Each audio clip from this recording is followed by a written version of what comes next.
Chauffeur, que pouvez-vous me dire? Moteurs 3 et 4 hors service. Pour nous, perdre 2 moteurs, c'était du jamais vu. 2 moteurs sont dans ce lac. Trouvons-les. Retrouver ces 2 moteurs est devenu une priorité.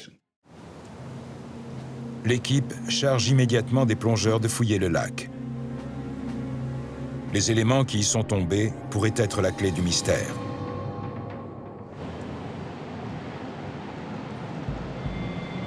Pendant ce temps, à Amsterdam, les spéculations vont bon train sur ce qui aurait pu faire tomber ces 2 moteurs.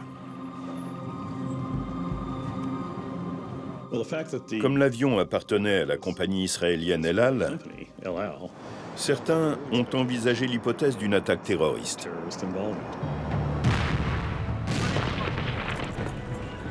L'histoire du conflit entre Israël et ses voisins arabes laisse supposer une telle éventualité. On a même envisagé une attaque par missile.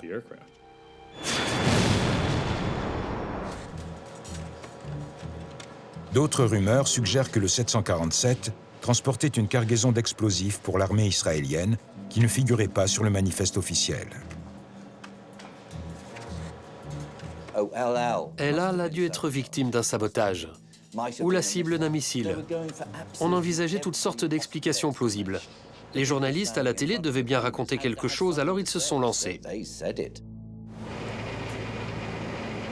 Au bout de quelques heures, les recherches dans le lac Goymir portent leurs fruits. Les enquêteurs récupèrent l'un des 2 moteurs de l'aile droite du vol 1862.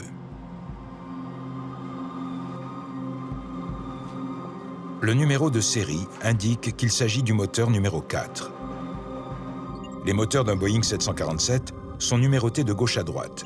Le moteur numéro 4 est situé à l'extrémité de l'aile droite. Les équipes de recherche retrouvent aussi des restes du bord d'attaque de l'aile droite, une partie cruciale pour contrôler l'appareil. Là, on a... La perte de composants du bord d'attaque, les volets et les becs de sécurité nous ont amenés à penser que l'avion était très difficile à contrôler. La question qui se pose désormais est de savoir ce qui a fait tomber les moteurs. Un acte terroriste, une défaillance mécanique ou encore autre chose.